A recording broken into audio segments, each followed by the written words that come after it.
Hello everyone, this is anchor Lasya Reddy from Suman TV. Higher education కోసం మన ఇండియాలో చాలా తక్కువ యూనివర్సిటీస్ టాప్లో ఉన్నాయి. చాలా తక్కువ కాలంలోనే వన్ ఆఫ్ ద టాప్ యూనివర్సిటీస్గా పేరు తెచ్చుకుంది మార్వాడి యూనివర్సిటీ.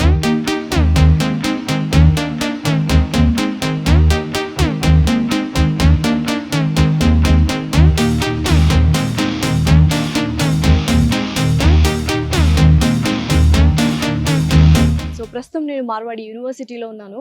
అయితే కొంతమంది స్టూడెంట్స్ చాలా ప్యాషనేట్గా కొన్ని కోర్సెస్ చేద్దాము అనుకున్నా ఎక్కడో ఒక అపోహ ఉంటుంది, ఆపర్చునిటీస్ లేవేమో, డిమాండ్ తక్కువగా ఉందేమో అటువంటి కోర్సెస్ కానీ. అలాంటి వాళ్ళందరికీ ఈ వీడియో నిజంగానే చాలా యూస్ఫుల్ అవుతుంది. ఎందుకంటే మన India as a developing nation, అలాంటప్పుడు ఇన్ఫ్రాస్ట్రక్చర్కి చాలా స్కోప్ ఉంటుంది. అండ్ మేక్ ఇన్ ఇండియా అనే ఒక బ్యూటిఫుల్ కాన్సెప్ట్ని తీసుకొచ్చారు. అలాంటప్పుడు మ్యానుఫ్యాక్చరింగ్కి కూడా చాలా స్కోప్ ఉంటుంది. ఇలాంటి స్కోప్ ఉన్న డిమాండ్ ఉన్న కోర్సెస్ నేర్చుకుంటే ఫ్యూచర్లో మనకి ఏంటంటే మంచి ఆపర్చునిటీస్ ఉంటాయి. సో ఇప్పుడు ఎవరు ఆ కోర్సెస్ చూస్ చేసుకోవట్లేదు కాబట్టి ఫ్యూచర్లో వాటికి డిమాండ్ పెరిగే అవకాశాలు ఉంటాయి, ఆపర్చునిటీస్ ఇంక్రీజ్ అయ్యే అవకాశాలు ఉంటాయి. సో ఆ కోర్సెస్ ఏంటి, ఆ కోర్సెస్కి ఎటువంటి డిమాండ్ ఉంటుంది ఫ్యూచర్లో, అండ్ ఆపర్చునిటీస్ ఎలా ఉంటాయని ఈ వీడియోలో డిస్కస్ చేద్దాం రండి.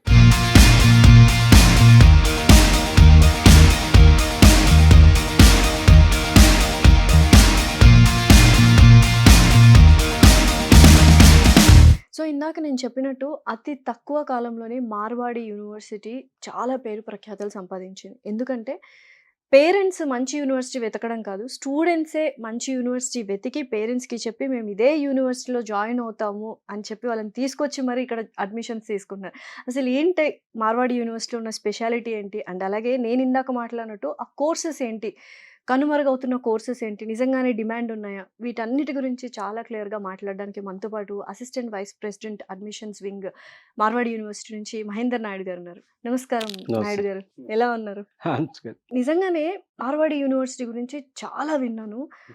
అసలు ఏంటంత స్పెషాలిటీ? పేరెంట్స్ కాకుండా స్టూడెంట్స్ యూట్యూబ్లో వెతుక్కొని మరి మేము ఇదే యూనివర్సిటీలో జాయిన్ అవ్వాలి అనుకుంటున్నాము. అండ్ ఇంకొకటి, సౌత్ పార్ట్ ఆఫ్ ఇండియా కాకుండా అదర్ దాన్ దట్ కొన్ని పార్ట్స్ ఆఫ్ ఇండియాలో ఏదైనా యూనివర్సిటీ బెస్ట్గా ఉందంటే అది మార్వాడి యూనివర్సిటీనే అంటున్నారు. ఎందుకు అంత స్పెషాలిటీని సంతరించుకుంది? యాక్చువల్‌గా మార్వాడి యూనివర్సిటీ స్టార్ట్ చేసింది మార్వాడి చంద్రన్న గ్రూప్, కేతన్ మార్వాడి గారు. ఆయన వచ్చినప్పుడు ఏంటంటే, ఆయన చదువుకోవడానికి ఫ్యామిలీలో ఒక ముగ్గురు చదువు మానేస్తే ఒక్కరు చదువుకున్నారు మ్యామ్. అంటే చదువుకోవాలి అనే తాపత్రయం, at the same time I appreciate their family. ఒకరిని ముందుకు తోయటం కోసం ముగ్గురు సాక్రిఫైస్ చేసుకున్నారు. అటువంటి హిస్టరీ నుంచి వచ్చిన మనిషి ఆ ఇన్స్టిట్యూషన్ మేనేజ్ చేస్తుంటే ఎలా ఉంటుంది? సో ఇక్కడ 2 ఫైనాన్షియల్‌గా they are very strong ma'am.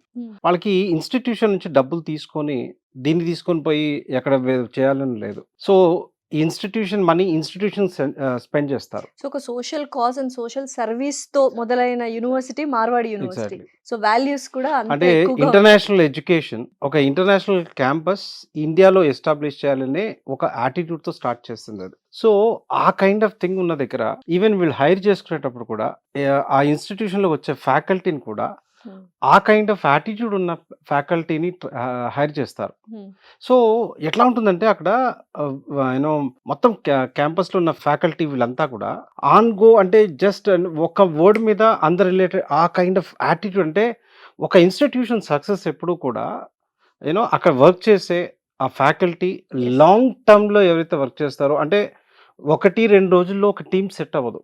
So these people 2009లో ఎప్పుడైతే ఈ ఇన్స్టిట్యూషన్ ఎస్టాబ్లిష్ అయిందో అక్కడి నుంచి ఇప్పటి వరకు వర్క్ చేస్తున్న ఫ్యాకల్టీ దాదాపుగా 50% ప్లస్ ఉంటారు. సో ఆ రిటెన్షన్ ఎందుకు జరుగుతుంది అంటే వాళ్ళ యాటిట్యూడ్, అంటే మీరు ఒక మంచి యాటిట్యూడ్తో రండి, పిల్లలకు మనం మంచి చేద్దాం అనే కాన్సెప్ట్తో మేనేజ్మెంట్ ఎప్పుడు మీటింగ్ జరిగినా అదే కాన్సెప్ట్ని వాళ్ళ మైండ్లో పెడుతుంది అనమాట. సో ఇక్కడ అంతా కూడా ఒక మిషన్ మీద వర్క్ చేస్తుంటారు. సో దానివల్ల మార్వాడి యూనివర్సిటీ ఏది చేసినా అవతల వాళ్ళకి చాలా గొప్పగా కనపడుతుంది. సో ఇక్కడికి వస్తున్న పిల్లలు ఎలా వస్తున్నారు అంటే, ఎవరైతే సీనియర్ పిల్లలు ఉన్నారో ఈ సీనియర్ పిల్లలు వాళ్ళ కాలేజెస్లో కానీ వాళ్ళ ఇంటి దగ్గర కానీ మా కాలేజ్లో ఈ రకంగా ఉంటుంది అనే పాయింట్లో గ్రేట్గా చెప్తున్నారు. సో ఇప్పటి వరకు ఎడ్యుకేషన్ గురించి పాయింట్అవుట్ చేసిన పిల్లోడే లేడు. సీరియస్లీ. అండ్ నేను కూడా చూశాను కౌన్సిలింగ్లో, అసలు పిల్లలు ఎంత హ్యాపీగా ఫీల్ అయ్యారంటే వాళ్ళకంటే డబుల్ హ్యాపీ పేరెంట్స్. అసలు ఇన్‌ఫ్రాస్ట్రక్చర్ కావచ్చు, రాగానే ఇలా చూసి వావ్! అన్న that is my expression. Right. So, పిల్లలకేంటంటే ఆ ఎన్విరాన్మెంట్ కూడా క్రియేట్ చేయడం వెరీ ఇంపార్టెంట్. ఎగ్జాక్ట్‌లీ. ఫ్యాకల్టీ మీద ఎంతైతే మీరు దృష్టి పెట్టారో, సిలబస్, కరిక్యులమ్ ఇవన్నీ ఉన్న ఒక ఎత్తైతే, ఎన్విరాన్మెంట్ వాళ్ళకి చదువుకునే ఎన్విరాన్మెంట్ కానీ, ఆ అట్మాస్ఫియర్ కానీ ఇవ్వడం అనేది వెరీ ఇంపార్టెంట్. సో, నిజంగా దాంట్లో 100%కి 100% మార్వాడి యూనివర్సిటీ మార్కులు సంపాదించేసింది. మా దగ్గరికొచ్చిన పిల్లల్లో హ్మ్. అంటే సౌత్ ఇండియా పిల్లలు రావటం గత 2 సంవత్సరాల నుంచి. హ్మ్. అంటే మా వైపు ఇన్ని సంవత్సరాల్లో రైట్ ఎడ్యుకేషన్ పరంగా, ఫ్యాకల్టీ పరంగా లేదా ప్లేస్‌మెంట్స్ పరంగా ఒక్కసారి కూడా ఎవరు పాయింట్ ఔట్ చేయరు. బట్ ఫుడ్ పరంగా మీరు తియ్యగా ఉంటాయి మీ ఫుడ్డు, మేము స్పైసీ తింటాం అనే పాయింట్‌లో సౌత్ ఇండియా ఉంటారు. హ్మ్. సో, వి ట్రైడ్ అంటే బోలెడంత లాజిస్టిక్స్ ఉంటాయి బయట నుంచి అన్ని తెప్పించడం కానీ, లేదా అక్కడి నుంచి మెస్ ఇక్కడికొచ్చి వర్క్ చేయటం కానీ. సో, స్లోలీ లోకల్ వాళ్ళతో ట్రై చేసాం. వాళ్ళు మా పిల్లలకి ఆ సాటిస్ఫైడ్ అక్కడి వరకు తీసుకెళ్ళలేకపోతున్నారు. హ్మ్. ఆ సాటిస్ఫాక్షన్ లేదు. ఓపెన్‌గా చెప్తున్నాను. నిజంగా ఇంత ఓపెన్‌గా ఎవరు చెప్తారు? ఇప్పుడు హ్మ్. అన్నీ సెట్ చేసాం. హ్మ్. రైట్. ఫుడ్ దగ్గర రైస్ దగ్గర నుంచి పికిల్స్ వరకు కూడా సౌత్ ఇండియా నుంచే తెప్పిస్తున్నాం. ఓహ్! సూపర్. సో, ఆ రకంగా చూసుకుంటే ఇప్పుడు 100%కి చాలా దగ్గరగా ఉన్నామని చెప్తాను. డెఫినెట్‌లీ అది అచీవ్ అయ్యినట్టున్నారు యాక్చువల్‌గా యెస్. ఫుడ్ విషయంలో. అవును. అయితే ఇప్పుడు ఈ వీడియోలో, ఈ ఇంటర్వ్యూలో నేను రెగ్యులర్‌గా అందరూ అడిగే క్వెషన్స్ గాకుండా, అందరూ అడిగే కోర్సెస్ గురించి కాకుండా, డిఫరెంట్ కోర్సెస్ గురించి, కొన్ని కనుమరుగైపోయాయి, డిమాండ్ లేదు, ఆపర్చునిటీ లేదు అన్న కోర్సెస్ గురించి ఇవాళ మాట్లాడాలనుకుంటున్నాను. తప్పకుండా. అసలు బీటెక్ అంటే సీఎస్‌సి అంటే బీటెక్ అయిపోయింది. ఆర్టిఫిషియల్ ఇంటెలిజెన్స్ ఒకటి యాడ్ అయిపోయింది. కానీ హ్మ్. అంటే మా బాబాయ్ వాళ్ళు కానీ, నాన్నలు ఇలా చూసుకున్నట్లయితే ఇంజినీరింగ్ అంటే either civil engineering or mechanical engineering. Exactly. ఇప్పుడసలు లేవు. కొంత ఒక 'హ్యాపీ డేస్' మూవీలో సీబీఐటీ చూసినప్పుడు మంచిగా అనిపించింది. అరే! అట్‌లీస్ట్ అందులో అయినా ఉందని. హ్మ్. బట్ స్టూడెంట్స్ ఎవరు తీసుకోవడానికి ఇష్టపడట్లేదు. నిజంగానే ఆపర్చునిటీస్, డిమాండ్ ఎలా ఉంది? ఉన్నాయా? లేదా? అంటే దీంట్లో ఏంటి అంటే ట్రాన్స్‌ఫర్మేషన్ అనేది ఇంపార్టెంట్. హ్మ్. అంటే మనకి ఆహ్, మనం చూస్తే ఆఫ్టర్ ఇండిపెండెన్స్ హ్మ్. మనం అన్నిట్లో జీరోలోనే ఉన్నాం. హ్మ్. ఇన్‌ఫ్రాస్ట్రక్చర్ లేదు. మ్యానుఫ్యాక్చరింగ్ సెక్టర్స్ లేవు. At the same time government తరపు నుంచి కూడా ఆర్గనైజేషన్స్ ఏం లేవు. మన సో మెనీ హ్మ్. ఐరన్ రిలేటెడ్ అంటే మనం బీహెచ్‌ఎల్ లాంటివో రైట్ కోల్ ఇండియా లాంటివో ఇట్లా ఏ కైండ్ ఆఫ్ ఇండస్ట్రీస్ లేవు. హ్మ్. అయన్నీ ఒక్కొక్కటి గ్రో అవుతూ వచ్చాం. సో, దాంతో భాగంగా ఇనీషియల్ స్టేజెస్‌లో ఈ మెకానికల్, అట్లనే సివిల్, ఎలక్ట్రికల్ ఈ కోర్ 3 బ్రాంచెస్‌లోకి వెళ్ళిన వాళ్ళకి చాలా సూపర్‌గా ఉండేది.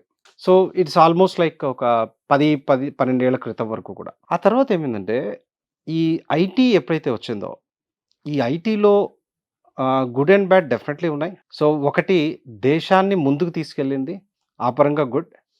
కాకపోతే స్లోగా పిల్లల్ని ఈ డెస్క్ జాబులకి అలవాటు చేసింది. హ్మ్. పిల్లల యాటిట్యూడ్ కొంతమంది ఎట్లా ఉంటదంటే గొర్రెమందలాగా ఒకడెక్కడికెళ్తే అందరూ అక్కడికెళ్ళటానికే ట్రై చేస్తుంటారు. అది ఆబ్వియస్‌లీ అందరూ అదే కదా! చేస్తున్నారు. జనరల్‌గా సామెత ఇండియన్స్ హ్యూమన్ సైకాలజీనే సైకాలజీ. అంటారు. సో, ఇప్పుడేమైంది అంటే ఫ్యామిలీస్‌లో చూస్తున్నారు. ఎవడో అమెరికా ఎళ్ళాడు. ఎవడో ఎక్కడ ఆస్ట్రేలియాకెళ్ళాడు. అట్ ద సేమ్ టైమ్ జనరల్‌గా మార్కెట్‌లో 15, 20 30,000 సంపాదించేవాళ్ళు కనపడుతున్న తరుణంలో హ్మ్. సడెన్‌గా వచ్చి నా ప్యాకేజ్ రూ. 1,00,000 నా ప్యాకేజ్ హ్మ్. మంత్లీ 2,00,000, 3,00,000 ఈ మాటలు ఎప్పుడైతే సొసైటీలోకొచ్చాయో, సో, ఆటోమేటిక్‌గా ఏమైంది అంటే అందులో ఏసీ రూమ్‌లో కూర్చొని చేసే జాబ్స్. మెకానికలో, సివిల్ సివిలో, అలా కాదు. ఎలక్ట్రికలో ఆ టైప్ కాదు. ఫీల్డ్‌కెళ్ళాల్సిందే. ఫీల్డ్‌కెళ్ళాలి. సో, ఇక్కడ ఏమైంది అంటే ఆ సాఫ్ట్‌నెస్‌కి అలవాటు పడ్డారు పిల్లలు. హ్మ్. Right. At the same time parents కూడా ఇక్కడ మా అబ్బాయి మంచిగా ఏసీ రూమ్‌లో కూర్చొని వర్క్ చేయాలి అనే కాన్సెప్ట్‌లోకి ఇవన్నీ కూడా ఆ సాఫ్ట్‌వేర్ వైపు వెళ్ళటానికి at the same time opportunities అలాగే వచ్చాయి. డౌన్ ద లైన్ ఇంతకుముందు ఎట్లా ఉండేదంటే ఆపర్చునిటీస్ ఒక 2,00,000 ఉంటే హ్మ్. ఒక 3,00,000 చదివేవాళ్ళు కంప్యూటర్ సైన్స్. హ్మ్. స్లోగా ఏమైపోయిందంటే ఈ రోజున 10,00,000 మంది కంప్యూటర్ సైన్స్ చదివితే ఒక 3,00,000 వస్తున్నాయి జాబ్స్. అవును. 7,00,000 ఖాళీగా ఉంటున్నారు. మోదీ గారు పొద్దులెగిస్తే ఏం చెప్తున్నారు? హ్మ్. Make in India, make in India, make in India. అంటే హ్మ్. చైనా డెవలప్ అయింది అంటే కారణం ఏంటి? వాళ్ళ own products. Manufacturing yes. Industries. Definitely. Small scale industry కుప్పలు తెప్పలుగా వచ్చున్నాయి. సో, దానివల్ల కంట్రీ బాగుపడింది. వాళ్ళు బాగుపడ్డారు. మన దగ్గర ఇక్కడ ప్రాబ్లమ్ ఏంటి అంటే అటువంటి యాటిట్యూడ్‌ని క్యారీ చేయట్ల. అవును. చైనా సాఫ్ట్‌వేర్‌లో మనకి ఏ రకంగా పోటీగా లేదు. ఆళ్ళ మ్యానుఫ్యాక్చరింగ్ ఇండస్ట్రీస్ ఇట్లాంటి అంతే. వైపు క్రియేటివ్ థింగ్స్ ఏవైతే ఉంటాయో అటువైపు హ్మ్. వాళ్ళు ఉన్నారు. So, they develop so much అన్నమాట. సో, ఇప్పుడు ఈ మేక్ ఇన్ ఇండియా ద్వారా మేక్ మ్యానుఫ్యాక్చరింగ్ ఇన్ కంపెనీస్ కూడా డెఫినెట్‌లీగా, ఎక్కువవుతాయి. డెఫినెట్‌లీగా ఈ పిల్లల జనరేషన్ యాటిట్యూడ్ మారాలి. ఇటువంటి వైపు రావాలి. సో, దీంట్లో రోబోటిక్స్ అంటూ, ఆర్టిఫిషియల్ ఇంటెలిజెన్స్, మెషిన్ లెర్నింగ్ ఇవంతా కూడా ఈ మెకానికల్ సైడ్ వస్తున్నాయి. అండ్ సాఫ్ట్‌వేర్ ఇంజినీర్స్ కూర్చొని వర్క్ చేయడానికి కూడా పెద్ద లావిష్ ఇన్‌ఫ్రాస్ట్రక్చర్ ఉన్న బిల్డింగ్సే కావాలి గదా! మరి ఆ బిల్డింగ్స్ కట్టే సివిల్ ఇంజినీర్సే కదా! సో, అలా అట్లానే పోతే డిమాండ్ కూడా ఉంది అట్లానే అంటారు. మనం చూస్తే ఇప్పుడంతా కూడా మనం పొద్దున్నేస్తే మనం మాట్లాడుతుంది డెవలప్ అవ్వాలి. ఇన్ఫ్రా డెవలప్ అవ్వాలి అని. హ్మ్. నిజంగానే బోలెడంత అంత ప్రాజెక్ట్స్ ఇప్పుడు రాబోతున్నాయి. హ్మ్. కాశ్మీర్ టు కన్యాకుమారి. హ్మ్. Lot of things. మన దేశం డెవలప్ అవ్వాలి అనుకుంటే ఇన్ఫ్రాస్ట్రక్చరే మెయిన్ రోల్ ప్లే చేస్తుంది. హ్మ్. సో, ఈ రెండిటికి సంబంధించిన బ్రాంచెసే ఈ మెకానికల్, సివిల్. సో, మరి ఇంతగా జరుగుతున్నప్పుడు, జరగాల్సి ఉన్నప్పుడు మరి వాటికి డిమాండ్ లేకుండా ఉంటుందంటారా? అది జస్ట్ మనం క్రియేట్ చేసిన ఇదనమాట. Pseudo propaganda. Exactly. So, compulsory mechanical and civil engineering వాళ్ళకి కూడా డిమాండ్ ఎక్కువగా ఉంది వెన్ కంపారిటివ్‌లీ సీఎస్‌సి వాళ్ళకి. ఎగ్జాక్ట్‌లీ. అసలు దాంట్లో ఎళ్ళేవాళ్ళే పిల్లలు ఒకప్పుడు హ్మ్. ఆహ్, మొత్తం మన ఆంధ్ర, తెలంగాణలో చూస్తే హ్మ్. దాదాపుగా 1,00,000 సీట్లుండేవి. ఏది మెకానికల్ అండ్ సివిల్ కలుపుకుంటే 1,00,000 పైన సీట్స్ ఉండేవి. ఈ రోజున పరిస్థితి ఏంటంటే 2 కలిపి 10,000 సీట్లు కూడా లేవు. 10,000-20,000 చాలా సీట్లు ఉండొచ్చు. బాధాకరమైన విషయం అసలు. ఒక 20,000 సీట్లు ఉండొచ్చు 2 కలిపి. సో, అది పరిస్థితి ఈ రోజున. సో, డెఫినెట్‌లీ ఎవరైతే అంటే కొద్దిగా తెలివిగా ఆలోచించే పిల్లలు ఇప్పుడు సాఫ్ట్‌వేర్ సైడ్ జాబ్స్ ఉన్నాయి. బట్ ఏం చెప్తున్నా ఒక 30%కే జాబ్స్ రాగలదు. అంతే. ఈ 70% ఖాళీగా ఉంటున్నారు కదా! అక్కడికెళ్ళి టైం వేస్ట్ చేసుకున్న కన్నా లైఫ్ ఉన్నటువంటి ఈ కోర్ వైపు వెళ్తే లైఫ్ బావుంటుంది అని చెప్పగలను. So, definitely. మీరు మా హెచ్ఓడీస్ సివిల్ హెచ్ఓడి అదే విధంగా మెకానికల్ హెచ్ఓడి వాళ్ళిద్దరితో అసలు దీంట్లో ఏం చేంజెస్ జరుగుతున్నాయో ఒక్కసారి వారి మాటల్లో వినండి. సో దట్ దాన్నే మళ్ళీ ఒకసారి తెలుగులో మా తెలుగు ప్రేక్షకులకు చెప్పండి. Definitely. So that like they will understand. I would love to do that. Yeah. పిలిచేద్దాం మరి హెచ్ఓడీస్‌ని. తప్పకుండా. సో, ఇప్పటిదాకా నాయుడు గారితో డిస్కషన్ జరిగింది కదా! మెకానికల్ ఇంజినీరింగ్ గురించి. సో, ప్రస్తుతం మనతో పాటు Marwadi university HOD and professor doctor Ramesh Burania గారు ఉన్నారు. ఆయన్ని అడిగి అసలు మెకానికల్ ఇంజినీరింగ్‌లో ఎలాంటి ఫ్యూచర్ ఉంది, అప్డేట్స్ ఏంటి అని తెలుసుకుందాం. నమస్తే జీ. నమస్కారం. సో, నాకు ఒక విషయం తెలియాలి. నిజంగానే నాయుడు గారితో ఇందాక డిస్కషన్ జరిగింది. మెకానికల్ ఇంజినీరింగ్‌కి ఫ్యూచర్ ఉంది అంటున్నారు. నిజంగానే మెకానికల్ ఇంజినీరింగ్‌కి ఫ్యూచర్ ఉందా? స్టూడెంట్స్ చూస్ చేసుకుంటే? As we know, mechanical engineering is the evergreen branch. So, mechanical engineering is not only related to the machines. Whatever the manufacturing of the products we are doing, everywhere the mechanical engineering's role is important. Day by day, the demand of the industry is changing. Nowadays, in industry, we required the integrations of the artificial intelligence, machine learning, robotics, and updated technologies with the mechanical engineering. So, in mechanical engineering at Marwar University, we are doing the integration of all these latest technologies in our basic mechanical engineering curriculum. And so, the curriculum becomes very effective, and the engineers produced at our departments are already an industry ready engineers. So, they are having a you can say the skill and having the very good knowledge of the future trends and the requirements of the industry. So, నిజంగా రమేష్ గారు చెప్పినట్టు mechanical engineering అనేది ఒక ever green subject. ప్రతి ఒక్కరికి compulsory future ఉంటుంది. ఎందుకంటే బోల్డ్ అని మ్యానుఫ్యాక్చరింగ్ కంపెనీస్ వచ్చేస్తున్నాయి. అండ్ మేము especially engineering, mechanical engineering Marwadi యూనివర్సిటీలో పిల్లల్ని రెడీ చేసే విధానం ఎలా ఉంటుంటే they are ready to serve the nation అన్నట్టుగానే ఉంటుంది. ఏంటంటే వాళ్ళు ఎవ్రీథింగ్ అప్డేటెడ్ వర్షన్‌లోనే మేము నేర్పించగలుగుతాం వాళ్ళకి. అండ్ మెకానికల్ ఇంజినీరింగ్‌కి చాలా స్కోప్ ఉంది అని చెప్తున్నారు. సో, చాలామంది కొన్ని ఇన్‌స్టిట్యూషన్స్‌లో ఎవరైతే మెకానికల్ ఇంజినీరింగ్ చదువుతున్నారో వాళ్ళకి ఆపర్చునిటీస్ లేవు, జాబులు లేవు అంటున్నారు. మీరేమో మా మార్వాడి యూనివర్సిటీలో మెకానికల్ ఇంజినీరింగ్ చేసిన వాళ్ళకి ఖచ్చితంగా జాబులు ఉంటాయంటున్నారు. ఏంటసల? ఎందుకు? So, I am not agree with your view. హ్మ్. If you consider the graduates of the Marwar University, we are training them in total different way. హ్మ్. If you compare with the other institutes or the universities where the mechanical engineering students are given the training, we are totally in different way. హ్మ్. The curriculum of the mechanical engineering is well defined, as well as the latest technology is also integrated time to time. And in this way, the basic mechanical engineering is integrated with the latest technology of the requirements as per the requirements of the industry. Hmm. Second important thing, we have a very good collaboration with the different industries. Hmm. And from the industry we are getting a input which types of the training students are required. So Okay. based on that we are making a good trainings of the student which is exactly the requirement of the current industries. We have a good collaboration with the industry and we are sending frequently our students to the industry for the training, internship and field visits. And based on that our students are having a very good exposure of the what are the needs of the industry. Third one, our faculty members are very good at the research. Our faculty members and the most of the departments faculty are getting a grant from the government agencies for doing the research. We are involving faculty member along with our students also in these research activities, and as a result our students are very good at the research level also. So together these all things makes our graduate students very strong in fundamental as well as the application level of the engineering. So Okay. this makes our students totally different and they are highly employable as per the requirements of the industry. So యూజువల్గా mechanical engineering ఎవరైతే చదువుతున్నారో మా యూనివర్సిటీలో చాలా డిఫరెంట్గా మేము వాళ్ళని train చేయడం జరుగుతుంది అంటున్నారు. ఎందుకంటే ఫస్ట్ వాళ్ళ కరికులం ఏదైతే ఉందో దాన్ని అప్గ్రేడెడ్ ఇంటిగ్రేటెడ్ కోర్సెస్ లాగా చేసి ఇంక్లూడ్ చేస్తున్నాము అన్నారు. అండ్ ఎస్పెషలీ బోల్డ్ అన్ని ఇండస్ట్రీస్తో వాళ్ళు కొలాబరేషన్ ఉండడం జరిగింది. ఫ్యాకల్టీ కూడా రీసెర్చ్ ఓరియంటెడ్గానే చెప్పడం జరుగుతుంది అన్నారు. సో ఈ థింగ్స్ ఏవైతే ఉన్నాయో కొలాబరేషన్ కావచ్చు విత్ ఇండస్ట్రీస్ అండ్ అలాగే రీసెర్చ్ వైపు వాళ్ళని అడుగులు వేయించడం కావచ్చు అండ్ అలాగే కరికులం ఇంటిగ్రేటెడ్ కరికులం యాడ్ చేయడం, ఎప్పటికప్పుడు అప్డేటెడ్ సిలబస్ని ఇస్తున్నాం కాబట్టి వాళ్ళు ఒక్కసారి ఇంజనీరింగ్ మెకానికల్ ఇంజనీరింగ్ అయిన తర్వాత they are ready to face the manufacturing companies కానీ ఇండస్ట్రీ కానీ వాళ్ళు డెఫినెట్లీ రెడీగా ఉంటారు. కాబట్టి వాళ్ళకు జాబ్స్ అనేవి చాలా అవైలబుల్గా ఈజీగా వస్తాయి అంటున్నారు. సార్ అయితే ఫ్యూచర్ ప్లాన్స్ ఏంటి? మెకానికల్ ఇంజనీరింగ్ చేసే వాళ్ళకి ఫ్యూచర్ ప్లాన్స్ మీరు ఎలా డిజైన్ చేశారు మార్వాడి యూనివర్సిటీ వాళ్ళు? So generally at the end of final year most of the students are either going for the job in industry or students are going to pursue their higher study or training abroad. Okay.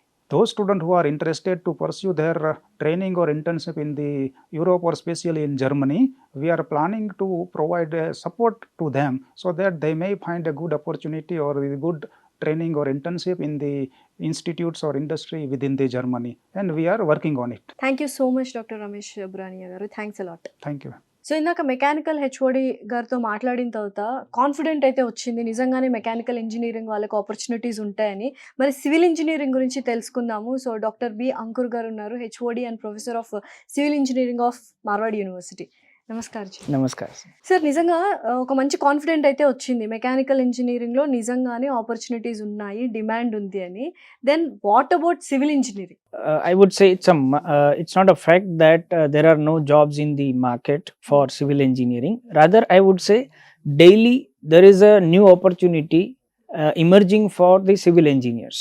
Now, I'll give you an example that right now our country, if you take an example, is expanding like anything in many folds, and the government itself is investing lot of money in expanding the current infrastructure.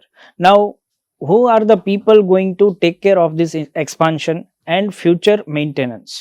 So there is a misconception within the students fraternity and the parents that there are no apparent jobs or job market, but the fact is there are lot of job opportunities lying in the sectors those who are relatively new or emerging in the civil engineering department. For example, structural health monitoring is one of the emerging area where civil engineering students will be required to maintain and observe the good health of the structure.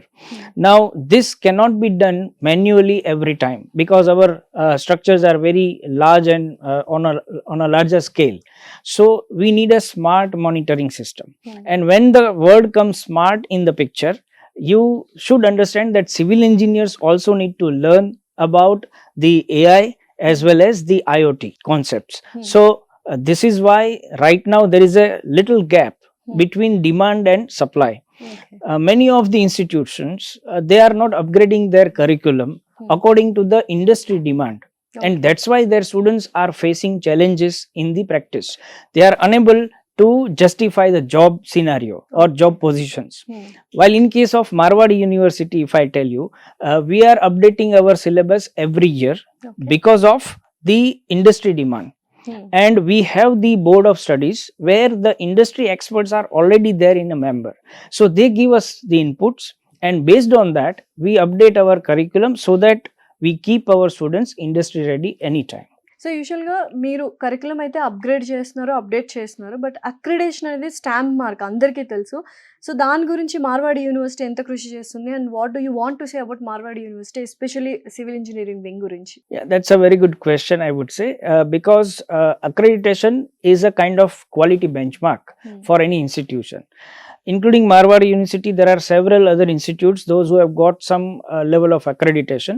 But I would emphasize that in Marwari University, we don't have only 1 or 2 accreditation parameters. We have 4 accreditations at Department of Civil Engineering. 4, that is Yes. very special and unique, right? That's very unique. I'll tell you a little bit on that. First of all, we have NAC A+ accreditation. Yeah. That is for the excellence of the infrastructure and the opportunities of the curriculums that students are getting directly. Next, and very rare, that is the accreditation called NBA, National Board of Accreditation. That is exclusively given to the departments, not to the industries. So in the Saurashtra region, in the Tier 1 category, we are the first institute and we are the first department who has achieved this benchmark. Wow. So that will directly help students to get well placed, not only in India but in the abroad also, because their degrees are already equivalent and they are already by default accepted as the benchmark of the quality worldwide. Okay. Third accreditation that we as a Marwari University we have, that is Center of Excellence, that is given by the government of Gujarat. So that is also a kind of a symbol of quality and research activities that we carry out continuously at our department as well as university. And third and most again relevant to the civil engineering, that is NABL.